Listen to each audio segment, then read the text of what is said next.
তুমিনু আহাদুকুম, ততক্ষণ পর্যন্ত মুমিন নয় তুমি। লা ইউমিনু আহাদুকুম হাত্তা আকুনা হাব্বা ইলাইহি মিন ওয়ালিদিহি ওয়া ওয়ালাদিহি ওয়ান নাস আজমাইন। সকল মানুষের চেয়ে, সম্পদের চেয়ে, তোমার সন্তানের চেয়ে, বিবির চেয়ে আমাকে যতক্ষণ পর্যন্ত ভালো বেশি না বাসবা ততক্ষণ পর্যন্ত তোমাদের ঈমান পরিপূর্ণ হবে না, অপূর্ণ রয়ে যাবে। মেরে মোহতারাম ভাইও, আমি আপনাদেরকে বুঝাইতে চাচ্ছি, নবী সাল্লাল্লাহু আলাইহি ওয়াসাল্লামকে যারা সম্মান করবে, যারা ভালোবাসবে, তারা নবীর সিরাতকে ভালোবাসবে। আর যারা নবীকে সম্মান করে না, তারা নবীর সিরাতকে ভালোবাসে না। নবীর সিরাত কি? নবী সাল্লাল্লাহু আলাইহি ওয়াসাল্লামের জিন্দেগিটা হলো সিরাত। নবী যেই পথে চলেছেন, যেই কাজগুলো করেছেন, যেই কথাগুলো বলেছেন, সেই পথে চলা, সেই কাজগুলো করা, সেই কথাগুলো মানার নাম হলো সিরাত। এই নবীজির সিরাত যে অনুসরণ করবে, আল্লাহর হাবিব বলেন পরকালে সে আমার কাছাকাছি থাকবে, হাসরে আমার কাছাকাছি থাকবে। আর যেই ব্যক্তি কিয়ামতে আমার কাছাকাছি থাকবে, জান্নাতের মধ্যে যাও সে আমার জান্নাতের পাশাপাশি জান্নাতে স্থান পাবে। সেই জন্য আমি আপনাদেরকে বলতে চাই, নবীজির ভালোবাসা সবার উপরে। আমার সন্তানের ভালোবাসা নবীর পরে, আমার স্ত্রীর ভালোবাসা নবীর পরে, আমার সম্পদকে আমি ভালোবাসি, ঠিক আছে, এটা নবীর ভালোবাসার পরে। সবার ঊর্ধ্বে নবীকে রাখবো, নবীর পরে সব। যেই নবী ছাড়া কিয়ামতের ময়দানে সুপারিশ করার কেউ থাকবে না, তাকে সবার উচ্চ শিখরে রাখা, উচ্চ আসনে রাখা, যে আমি আমার নবীর জন্য নিজের জীবনটাও বিলীন করে দিতে পারি। আমার নবীর দ্বীনকে জিন্দা করার জন্যে, আমার নবীর দ্বীনকে দুনিয়াতে বিস্তার করার জন্য, প্রতিষ্ঠিত করার জন্য নিজের জীবনকেও উৎসর্গ করে দিতে পারি। এরকম নবীর সিরাত এবং এরকম চিন্তাধারার মানুষ যারা, মূলত তারাই নবীজি সাল্লাল্লাহু আলাইহি ওয়াসাল্লামের আশিক। এক শ্রেণী আছে তারা মুখে আশিক দাবি করে, অথচ নবীর সিরাত মানে না, এরা নবীজির আশিক হতে পারে না। সম্মানিত মুসল্লিয়ানে কেরাম, আমি আপনাদের সামনে বলতে চাই, শুধু নবী সাল্লাল্লাহু আলাইহি ওয়াসাল্লামকে ভালোবাসলেই নবীজি কাছে ডেকে নেবেন এমনটা নয়। নবীজির ইন্তেকালের পরে নবীজির আহলে বায়াত থেকে নবী পরিবারের কোন সদস্যদেরকে যদি আমরা মহাব্বত করি, ভালোবাসি, আল্লাহ পাক রব্বুল আলামিন নবী পরিবারকে ভালোবাসার কারণে পরকালে আমাদেরকে জান্নাত দিয়া দিবে। লম্বা করতে চাই না, নবী পরিবারের আদনা একজন ফ্যামিলির পরিবারকে ভালোবাসলে আল্লাহর হাবিব কি প্রতিশ্রুতি দেন, কিভাবে তার সাথে সাক্ষাৎ করেন, এই বিষয়ে ছোট্ট একটা ওয়াকিয়া আমি আপনাদের সামনে বলতে চাই। হযরত আব্দুল্লাহ ইবনুল মুবারক বিশ্ববিখ্যাত মুহাদ্দিস ছিলেন। বহু হাদিস গ্রন্থের ভিতরে আব্দুল্লাহ ইবনুল মুবারকের হাদিস আছে, এমনকি ৭৬ কিতাবের ভিতরেও আব্দুল্লাহ ইবনুল মুবারকের নাম আছে। তার নামে বহু হাদিস গ্রন্থ রওয়ায়েত হয়েছে। আল্লাহ পাকের এই বান্দা আব্দুল্লাহ ইবনুল মুবারক রাহমাতুল্লাহি আলাইহি এক বিশাল জামাত নিয়ে হজের সফরে চলে গেলেন। হজ সম্পাদন করলেন, তাওয়াফ করলেন, সাই করলেন, মিনা, মুজদালিফা, আরাফার ময়দান সব কমপ্লিট করে আব্দুল্লাহ ইবনুল মুবারক জামাত দিয়া শেষ তাওয়াফের জন্যে বাইতুল্লাহ গেলেন। তাওয়াফ শেষ করে কাবার হাতিমের মধ্যে আব্দুল্লাহ ইবনুল মুবারক বিশ্রাম নিতেছেন। হঠাৎ করে ঘুমের ঘরে চলে গেলেন আব্দুল্লাহ ইবনুল মুবারক। আব্দুল্লাহ ইবনুল মুবারক স্বপ্নে দেখে একজন মানুষ পায়ের কাছে বসে আছে, আর একজন মানুষ মাথার কাছে বসে আছে। পায়ের কাছে যে বসে আছে, মাথার কাছে বসে থাকা মানুষকে লক্ষ্য করে বলতেছেন, ভাই তুমি কি জানো এই বছর কতগুলো মানুষ হজ করতে এসেছে? উনি বললেন, ভাই এই বছর 6 লক্ষ হাজি মক্কা মদিনায় হজ করতে এসেছে।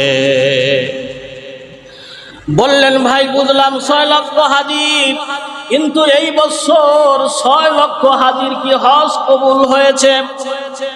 মাথার শিওরে বসে থাকা ব্যক্তি বলতেছে, না, এই বছর 6 লক্ষ হাজি হজ করলেও আল্লাহ পাক রব্বুল আলামিন 6 লক্ষ হাজির ভিতরে একজন হাজির হজও আল্লাহ তাআলা কবুল করে নাই। আব্দুল্লাহ ইবনুল মুবারক সবগুলো শুনতেছেন। আব্দুল্লাহ ইবনুল মুবারক সব ঘুমের করে স্বপ্নে যুগে শুনতেছেন তাদের কথা। পায়ের শিওরে বসে থাকা ব্যক্তি আবার মাথার শিওরে ব্যক্তিকে বলতেছে, ভাই জাননি আর একটা আশ্চর্যতম ঘটনা ঘটে গেছে। বলে কি? বলে ইয়ামান শহরের এক মুসি আছে, এই মুসি তার কর্ম হলো জুতা সেলাই করে চলা, কিন্তু এই মুসি হজে আসে নাই ঠিক, কিন্তু তার এমন এক আমল তিনি করেছেন যে আমলের বদলায় আল্লাহ পাক রব্বুল আলামিন এই বছর 6 লক্ষ হজ যাত্রী 6 লক্ষ হাজির হজ আল্লাহ পাক রব্বুল আলামিন কবুল করে নিয়েছে। আব্দুল্লাহ ইবনুল মুবারকের ঘুম ভেঙে গেল। আব্দুল্লাহ ইবনুল মুবারক ঘুম থেকে জাগলেন, সাথী সঙ্গীদেরকে বললেন, ও সাথীরা তোমরা চলে যাও, যার যার গন্তব্যস্থলে তোমরা চলে যাও, আমি পরে যাব। আব্দুল্লাহ ইবনুল মুবারক গাঠুরি নিয়ে সফর করলেন, ইয়ামান দেশের দিকে সফর রওনা করে দিলেন। ইয়ামান দেশে যাওয়ার পর শহরি এলাকায় গিয়ে ঘোষণা করলেন, ও শহরের বন্ধুরা, তোমাদের ভিতরে আলী ইবনুল মুওয়াফিক নামের কোনো মানুষ তোমরা আছে নাকি? তোমরা তাকে চিনো নাকি? শহরের লোকেরা বলল, না না, আলী ইবনুল মুওয়াফিক নামের কোনো মানুষকে তো আমরা চিনি না। আব্দুল্লাহ ইবনুল মুবারক চিন্তা করলেন, শহরে খুঁজে হয়তো লাভ নাই, কারণ মুসি যেহেতু জুতা সেলাই করে, তাহলে গ্রামগঞ্জের বাজারগুলোতে খুঁজতে হবে। আলী ইবনুল হযরতে আব্দুল্লাহ ইবনুল মুবারক গ্রামগঞ্জের বাজারগুলোতে গিয়ে খুঁজলেন, কিন্তু আলী ইবনুল মুওয়াফিক নামের মুসির সন্ধান পেলেন না। একদম হতাশাগ্রস্ত হয়ে আব্দুল্লাহ ইবনুল মুবারক আবার সফর দেশের দিকে যাত্রা করবেন। লাস্ট পর্যায়ে বাজারের শেষ প্রান্তে এক নওজোয়ান যুবকের সাথে আব্দুল্লাহ ইবনুল মুবারকের সাক্ষাৎ হয়ে গেল। আব্দুল্লাহ ইবনুল মুবারক যুবককে কাছে ডাকলেন, যুবককে ডেকে বললেন, ও যুবক, আমি ইয়ামান দেশে আসছিলাম আল্লাহ পাকের এক ব্যক্তির সন্ধানে, তাকে আমি পেলাম না। ও যুবক, তুমি কি তার সন্ধান দিতে পারো? যুবক ডাকতে বলে, আপনি বলুন কার সন্ধান চান? আব্দুল্লাহ ইবনুল মুবারক বলে, নাম হলো আলী ইবনুল মুওয়াফিক, তার কাজ হলো মানুষের জুতা সেলাই করা, সে একজন মুচি। নওজোয়ান যুবক ডাকতে বলে, ও আল্লাহর বান্দা, আমার জানা মতে আব্দুল্লাহ ইবনুল মুওয়াফিক নামের এক ব্যক্তি আছে, তার বাড়ি এই বাজার থেকে বেশি দূরে নয়, একটু গেলেই তার বাড়ি পাওয়া যাবে। আব্দুল্লাহ ইবনুল মুবারক বড় খুশি হয়ে গেলেন। নওজোয়ান যুবককে বললেন, বন্ধু, আমি যার সন্ধানে মক্কা থেকে সফর করে ইয়ামেনে আসছি, তুমি আমাকে সেই বাড়িতে নিয়ে যাও। মসজিদে নিয়ে যাওয়া হলো। নামাজ আদায় করলেন আব্দুল্লাহ ইবনুল মুবারক। নামাজ আদায় করার পর হঠাৎ করে নওজোয়ান যুবক ডাকতে বলে, আমার বন্ধু, ওই যে ব্যক্তি নামাজে রুকুর অবস্থায় আছে, এই যে সিজদারত অবস্থায় আছে, ইনি হলো আলী ইবনুল মুওয়াফিক। আব্দুল্লাহ ইবনুল মুবারক নামাজ শেষ করার অপেক্ষায় রইলেন। নামাজ শেষ হয়ে গেল, আস্তে করে কাছে গেলেন, ডাক দিয়ে বললেন, ভাই তোমার নাম কি? আলী ইবনুল মুওয়াফিক। মুচি ডাকতে বলে, হ্যাঁ, আমার নাম আলী ইবনুল মুওয়াফিক। আব্দুল্লাহ ইবনুল মুবারক ডাকতে বলে, বুঝলাম তোমার কাজ কি জুতা সেলাই করা? বলে হ, আমি একজন বাজারের সাধারণ মুচি, আমার কাজ জুতা সেলাই করা। আব্দুল্লাহ ইবনুল মুবারককে আলী ইবনুল মুওয়াফিক ডাকতে বলে, ভাই আপনার পরিচয় তো আমি চিনলাম না, আপনি কে? আপনার পরিচয় দিন। আব্দুল্লাহ ইবনুল মুবারক ডাকতে বলে, আমি হলাম অনেক দূর সফর করে আসছি, আমার নাম আব্দুল্লাহ ইবনুল মুবারক। আলী ইবনুল মুওয়াফিক ডাকতে বলে, আমি যেই মুহাদ্দিস যাকে আমি চিনি আব্দুল্লাহ ইবনুল মুবারক, আপনি সেই মুহাদ্দিস কিনা? বলে হ্যাঁ, আমি সেই মুহাদ্দিস। এত যুগশ্রেষ্ঠ মুহাদ্দিস আমার কাছে কেন আসছেন? আপনি তো জগৎ বিখ্যাত একজন মুহাদ্দিস, আপনি আমার কাছে কেন আসছেন? আব্দুল্লাহ ইবনুল মুবারক ডাকতে বলে, ভাই তোমার কাছে আসছি, আগে বলো তুমি কি আমল করো, যে আমলের কারণে আল্লাহ পাক তোমাকে এত বড় শান আর মর্যাদা দিয়েছেন। মুচি ডাকতে বলে, আমার কোনো তেমন আমল নাই, তবে আমার মনে পড়ে আমি প্রতিদিন বাজারে মানুষের জুতা সেলাই করে চলি, তবে আমি প্রতিদিন যে আয় রোজগার করি সেখান থেকে কিছু কিছু পয়সা, কিছু কিছু টাকা আমি হজের সফর করার জন্য জমাইতে থাকলাম। অনেক দিন পরে একত্রিত যখন করলাম সকল টাকা, গুনে দেখি হজের সফরে যাওয়ার মতন সম্পদ আমার কাছে আছে। আমি হজের সফরের জন্য নিয়াত করলাম। এমন যখন আমি হজের সফরের জন্য নিয়াত করেছি, তখন আমার স্ত্রী হামেলা ছিল, গর্ভবতী ছিল। আমার স্ত্রী আমাকে বলেছে, প্রাণের স্বামী আমার তো বড় ভালো কিছু খাওয়ার প্রয়োজন, আপনি আমাকে কিছু ফল ফ্রুট কিনে দেন, কিছু গোশ কিনে দেন, যেগুলো আমার খাওয়ার প্রয়োজন। আব্দুল্লাহ ইবনুল মুবারককে আলী ইবনুল মুওয়াফিক বলে, ভাই আমার স্ত্রী এমন ভাবে আমাকে বলেছে, কিন্তু আমি হজে যাব বলে আমার এই সম্পদ থেকে আমার স্ত্রীর চাহিদার কোনো পণ্য আমি তাকে ক্রয় করে দেই নাই। মুচি বলে, শুধু তাই নয়, আমার স্ত্রী আমাকে বলতেছিল, প্রাণের স্বামী আমার, অন্তত 2টা টুকরা গোশত হলেও আমাকে এনে দাও। আব্দুল্লাহ ইবনুল মুবারককে মুচি ডাকতে বলে, আমি গোশতের সন্ধানে ঘর থেকে বেরিয়ে গেলাম। হঠাৎ করে আমার বাড়ির পাশেই এক বাড়ির থেকে হঠাৎ করে গোশত রান্নার ঘ্রাণ ভেসে আসলো। গোশতের রান্নার ঘ্রাণ যখন আমার নাকের কাছে আসছে, আমি বাড়িতে গেলাম, গেটে গিয়া সালাম দিলাম। ভিতর থেকে একজন মহিলা বের হয়ে আসলো। আমি তাকে জিজ্ঞাসা করলাম, ও মহিলা, আমার বোন তোমার বাড়িতে নিশ্চয় গোশত রান্না হচ্ছে। আমার স্ত্রী হামেলা, গর্ভবতী, গোশত খেতে চেয়েছে, মাত্র 2টা টুকরা গোশত আমার বিবির জন্য দিয়ে দাও। কিন্তু ভিতর থেকে বিধবা মহিলা বলতেছে, আমার প্রতিবেশী বন্ধু, না না না, এই গোশত আমাদের জন্য খাওয়া হালাল, তোমাদের জন্য এটা খাওয়া হারাম। মুসি বুঝতে পারলেন না, ডাকতে বললেন, মাগো তোমাদের জন্য খাওয়া হালাল, আমাদের জন্য হারাম, কারণটা কি?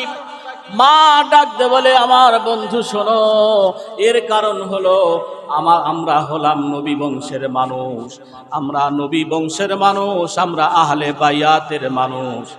আমার স্বামী কিছুদিন পূর্বে ইন্তেকাল করেছেন, কিন্তু আমরা ফ্যামিলির লোকজনের এমন অবস্থা, আমার স্বামীর ইনকাম বন্ধ হয়ে যাওয়ার কারণে স্বামীর ইন্তেকালের পরে আমাদের খানা পিনা বন্ধ হয়ে যায়।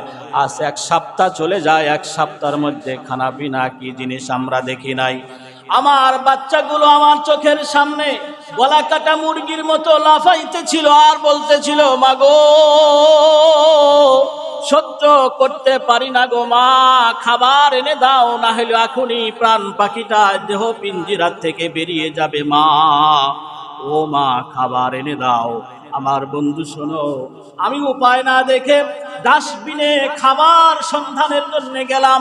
ডাস্টবিনে গিয়ে দেখি একটা মরা গাধা পড়ে আছে। সেইখান থেকে খাওয়ার যে পরিমাণ খাইলে জীবন বাঁচানো যাবে সেই পরিমাণ গোশত আমি নিয়ে এসে রান্না করতেছি আমার বাচ্চাদের জীবন বাঁচানোর জন্য। তবে এই গোশত আমাদের জন্য হালাল আর তোমাদের জন্য এটা খাওয়া হারাম। আলী ইবনুল মুওয়াফিক ডাকতে বলে, বোন আমার, তোমাদের এই হারাম গোশত খাওয়ার প্রয়োজন নাই, এগুলো ফেলে দাও। আমি হজে যাওয়ার জন্য অর্থ সম্পদ জমা করেছি, হজের নিয়াত করেছি। না গো না, আমি আর হজে যাব না। আলী ইবনুল মুওয়াফিক ঘরে ঢুকলেন, খাবারগুলো ফেলে দিলেন, গোশত পাকানো খাবারগুলো ফেলে দিয়ে বাজারে ঢুকলেন, গোশত আনলেন, উপর্যুপরি যা বাজারের প্রয়োজনীয় সকল বাজার করে প্রতিবেশীর বাড়িতে পৌঁছায় দিয়া আব্দুল্লাহ ইবনুল মুবারক বাড়িতে চলে গেলেন। এই কথাগুলো আলী ইবনুল মুওয়াফিক আব্দুল্লাহ ইবনুল মুবারক রাহমাতুল্লাহি আলাইহিকে শুনাইতেছিলেন। হঠাৎ করে মসজিদের ভিতরে এক দল লোক এসে পড়ল। তারা হজের সফর শেষ করে গ্রামের মসজিদে প্রবেশ করেছে। এমন সময় এই মুসাফিরদের মধ্যে থেকে, আগন্তুক হাজীদের মধ্যে থেকে একজন হাজী চলে আসলো। আলী ইবনুল মুওয়াফিককে ডাকতে বলে, ও আলী ইবনুল মুওয়াফিক, তুমি কেন আমাদের সাথে এমনটা করলা? বলে, কি করেছি? বলে, কি করে করো নাই সেটা বলো। তুমি তো আমাদের সাথে হজ সম্পাদন করলা, সাফা মারওয়া সাই করেছো, তুমি তো কাবা তাওয়াফ করেছো, জিয়ারা করেছো মিনা মুজদালিফা আরাফার ময়দানে, এরপরে জামারায় কঙ্কর নিক্ষেপ করে সব শেষ করে শেষ তাওয়াফ করে যখন আমরা বাড়িতে ফিরতেছিলাম, তুমি তো তোমার গাঠুরিটা আমাদের গাঠুরির উপরে রাইখা আমাদেরকে বললা, ভাই একটু দেখা রাখো, আমি আমার জরুরত ছেড়ে আসতেছি। সেই যে তুমি গায়েব হয়ে গেলা, আমরা তোমার জন্য 1 ঘন্টা অপেক্ষা করলাম না, তুমি তাও ফেরত আসো না। 2 ঘন্টা চলে গেল, 3 ঘন্টা, 5 ঘন্টা, সারাদিন। এমনি ভাবে 3 দিন চলে যাওয়ার পর আমরা যখন তোমাকে পেলাম না, বহু কষ্ট করে হজের সফর, বড় কষ্টের সফর, সফরের সময় বড় কষ্ট। ও আলী ইবনুল মুওয়াফিক, এই যে তোমার গাঠুরি তুমি বুঝে লও, বড় কষ্ট করে তোমার গাঠুরি এই মক্কা মদিনা থেকে সফর করে বড় কষ্ট করে তোমার গাঠুরি নিয়ে আসছি, এখন এইখান থেকে বাড়ি পর্যন্ত তুমি নিয়ে যাও। আব্দুল্লাহ ইবনুল মুবারক বড় আশ্চর্য হইতেছিলেন। আলী ইবনুল মুওয়াফিকের সামনে বড় গাঠুরি। আলী ইবনুল মুওয়াফিক হজের সফরে যায় নাই। এমন সময় কোনো এক নওজোয়ান যুবককে ডেকে বলল, ভাই গাঠুরিটা খোলো। আলী ইবনুল মুওয়াফিক এবং আব্দুল্লাহ ইবনুল মুবারক রাহমাতুল্লাহি আলাইহি এই 2 জনের সামনে কোনো একজন যুবক এসে গাঠুরি খুললেন। গাঠুরি খোলার পর গাঠুরির ভিতরে অনেকগুলো টাকা আর একটা চিরকুট লেখা আছে। সেখানে চিরকুটের ভিতরে লেখা আছে, আলী ইবনুল মুওয়াফিক, তুমি হজে যাও নাই, তাতে কি হবে? তোমার হজের সম্পদ জমা করার পর সেই সম্পদ দিয়া তুমি হজে যাইতে চাইছিলা, কিন্তু তুমি যেতে পারো নাই। প্রতিবেশী, তোমার বাড়ির প্রতিবেশী একজন আশিকে রাসূল, তোমার বাড়ির প্রতিবেশী একজন নবী পরিবারের লোক হওয়ার কারণে তুমি আশিকে রাসূল হইয়া তাদেরকে সহযোগিতা করেছ। ও আলী ইবনুল মুওয়াফিক, এই যত টাকা এই গাঠুরির ভিতরে আছে সকল টাকা তোমার জন্যে, তুমি আবার হজ করতে যাইবা, এই টাকা দিয়া অসুবিধা নাই। হযরত আব্দুল্লাহ ইবনুল মুবারক আশ্চর্য হয়ে গেলেন, হায়রে কি ঘটনা! আব্দুল্লাহ ইবনুল মুবারক ডাকতে বলে, ও আমার বন্ধু, আয় আমার বুকে আয়। আলী ইবনুল মুওয়াফিককে আব্দুল্লাহ ইবনুল মুবারক নিজের বুকে জড়াইয়া নিলেন আর ডাকতে বলে, ও আল্লাহর নবীর আশিক, আয় আয় আমার কাছে আয়। তোর চাইতে বড় নবী পরিবার তথা নবীর আশিক আর হতে পারে না। একটা সুসংবাদ তোকে দেয়া যায়, নবী পরিবারকে ইজ্জত করার কারণে, সম্মান করার কারণে এই বছর 6 লক্ষ হাজী সহ আমি আব্দুল্লাহ ইবনুল মুবারকের হজ কবুল হইতেছিল না, বাজেয়াপ্ত হয়ে গেছিল প্রায় কিন্তু তোমার এই নবী পরিবারকে মহাব্বত করার কারণে, তুমি নবী পরিবারকে সামর্থ্য অনুযায়ী তাদেরকে সহযোগিতা করার কারণে আল্লাহ পাক রব্বুল আলামিন আমি আব্দুল্লাহ ইবনুল মোবারক সহ এই বছর 6 লক্ষ হাজির হজ আল্লাহ কবুল করে।